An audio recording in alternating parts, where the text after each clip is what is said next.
Here's my problem with Ryan Day. He made this decision at a terrible time, at least in my humble opinion. Why wouldn't you at least let this quarterback battle run through the first 3 games? Because these are guaranteed wins.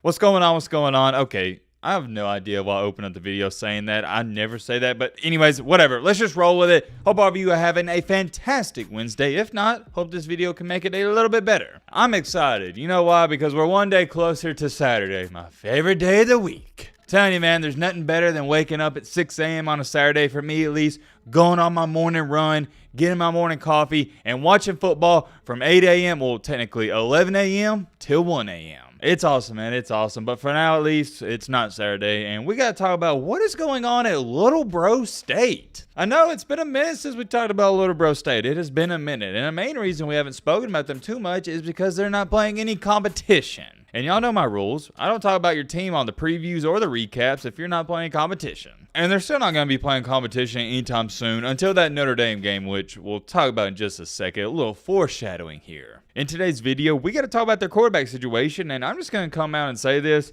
What has happened up in Ohio State, it goes to show and it goes to prove that life isn't fair. If you have no idea what I'm talking about, well, you'll see in just a second. And also, real quick, I got to bring this up. I thought we was done. It has been weeks now, and people are still using the hashtag MattBBald. It's died down a little, which I am pleased to see, but still seeing it every now and then. And check this out. On the video where I did my rankings, I put Alabama at number 6. Look at this. Somebody said he's officially lost his mind after the Bama loss. Hashtag Matt be smoking crack. Bro, are you serious? Matt be smoking crack. You gotta be kidding me. And I thought that was the end of it, and also saw this one. Hey, Matt, are you going to talk about the Alabama quarterback situation?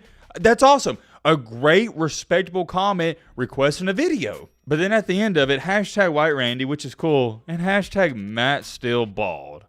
I just can't get over the fact you asked a normal question and then had the nerve to disrespect me at the end of it, but hashtag Matt still bald. And then what is this one from Johnny Jones? Matt, if you don't acknowledge that the ACC is better than the SEC this year, 4-1 by the way, hashtag Matt be baldy. Yeah, well, we're just going to call it raps after that. That's enough. I ain't gonna lie though, they're kind of clever. Y'all are clever, I give you that. But here's my biggest question. How do we go from the bald jokes, Matt be bald, which are funny, I'm not gonna lie, they're funny, to Matt be smoking crack? What has this hashtag come to? I have no idea. At this point in time, as much as I hate to say it, it feels like it's a staple of the channel. Whatever, that's really besides the point. Let's lock in and let's get down to business with the Little Bro Ohio State. And by the way, I need to clarify this, and I haven't done it because I thought it was obvious. People still have questions, and I see it all the time. People ask me on Twitter, and people also DM me on Instagram saying this all the time. Matt, why do you call Ohio State Little Bro? Because people out there think I call them Little Bro because Alabama beat them in the championship in 2020. No. I made this clear last year. I stated, until Ohio State beats Michigan again, I'm calling them Little Bro. That's it. That's why I call Ohio State Little Bro. It has nothing to do with Alabama. You lost to Michigan back-to-back years in which you should have beat them. Yeah, I'm calling you Little Bro. That is up until the big game this year. If you can beat them and redeem yourself, you lose the nickname. But until then, you're Little Bro. Do want to clarify that, but remember guys, we got new people come to the channel every single day, which is awesome. Now let's talk about this breaking news. So Ryan Day came out the other day, I believe it was yesterday to be exact, and stated they have their guy. They found their quarterback. He stated, quote unquote, we decided that Kyle, which is Kyle McCord, he's going to be the starter. We're going to go ahead and make that distinction. To me, when I first heard this news, I believe I got an ESPN update about it first, I was shocked because I was like, wait a minute, what?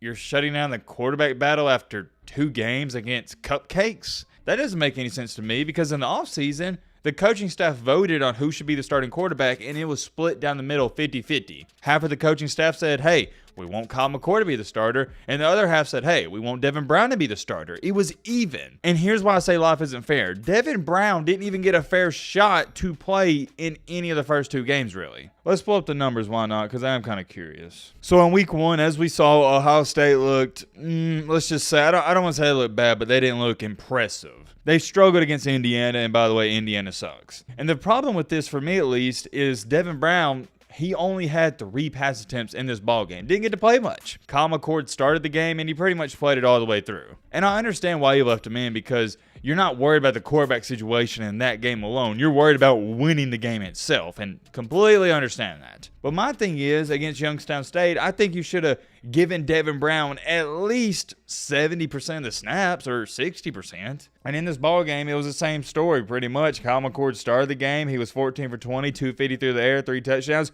McCord played awesome. On the flip side for Devin Brown, in garbage duty, 7 for 13, 100 yards through the air, and 15.8 QBR. He didn't mess up, but he didn't do anything good. And it also goes back to this. He just wasn't comfortable. Okay, let me break this down. Here's my problem with this quote-unquote quarterback battle and situation. And the reason I'm putting quotation marks around it is because it never felt like a quarterback battle. It felt like Kyle McCord was the guy from start to finish. It never actually felt like, at least to me, they were giving Devin Brown a legit shot at winning the job. And that's how I feel about it. If you feel differently, that's your own opinion. And that's what's great about our community and great about this sport. We're all going to have different opinions. That's why we have a great community. Because if we all agreed, quite frankly, I don't think there'd be a reason to watch the videos or for me to even react to the comments. I just don't like how Ryan Day handled all this. You stated, oh, we're going to give Devin Brown a shot. He's going to play. And you never really did. In 2 games in which it was supposed to be a quarterback battle, Kyle McCord had 53 pass attempts. 53. You know how many Devin Brown had? 16. So I'm curious. Let me know in the comment section. Do you think that's fair? 53 pass attempts to 16. I don't think you got to be a conspiracy theorist to say, yeah, this wasn't a fair quarterback battle. And I can't emphasize that enough. I think you get the point with that. But moving along with this, another reason why I don't agree with shutting it down this quickly is because you play Western Kentucky this week. I mean this with all due respect to Western Kentucky, but they're not on Ohio State's level. They're just not. This should be an easy win for Ohio State. They're currently 29-point favorites. Here's my problem with Ryan Day. He made this decision at a terrible time, at least in my humble opinion. Why wouldn't you at least let this quarterback battle run through the first 3 games? Because these are guaranteed wins.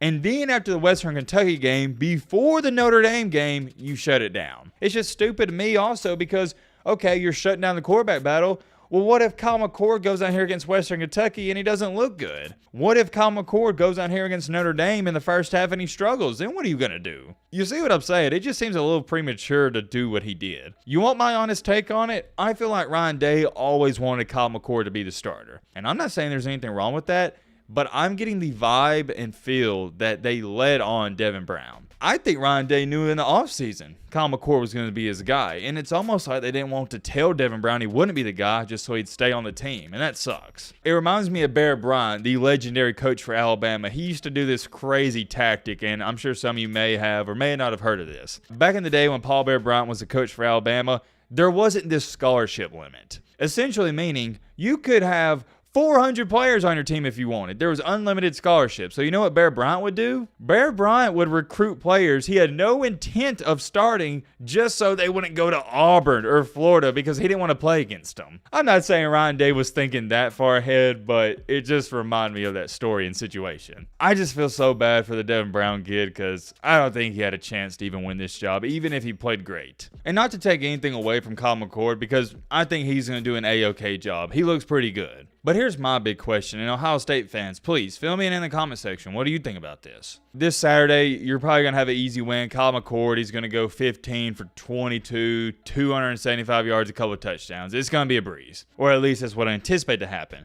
But what if, against Notre Dame, Kyle McCord struggles in the first half? What if he goes out here in the first half and he's 9 for 19 with 2 interceptions and you're trailing at halftime by 10 or 14 points? Well, at that point in time, is it still Kyle McCord's team or do you bring in Devin Brown? The way Ryan Day's talking about this, Kyle McCord is going to be the guy the rest of the season. He shut it down. He shut down the battle. He said, nope, Kyle McCord's our guy. So if he does have a rough start against Notre Dame, I'm going to be curious to see what Ryan Day does. If I had to bet on it, I guarantee you he doesn't pull out Kyle McCord. He'll leave him in all throughout the game. He's going to leave him in for better or for worse, and I guess we'll have to see what happens. As far as it goes for what I think about McCord, well, it's really tough to say because I take playing Youngstown State and Indiana with a grain of salt. It's the same thing with Jalen Milroe, guys. He looked fantastic against Middle Tennessee State, and then, yeah, we saw what happened against Texas. So, yeah, McCord can come out here against Youngstown State, Indiana, and Western Kentucky and look like a Heisman-caliber quarterback, but I honestly don't give a flying crap about any of that. I don't care how you look against Youngstown freaking State.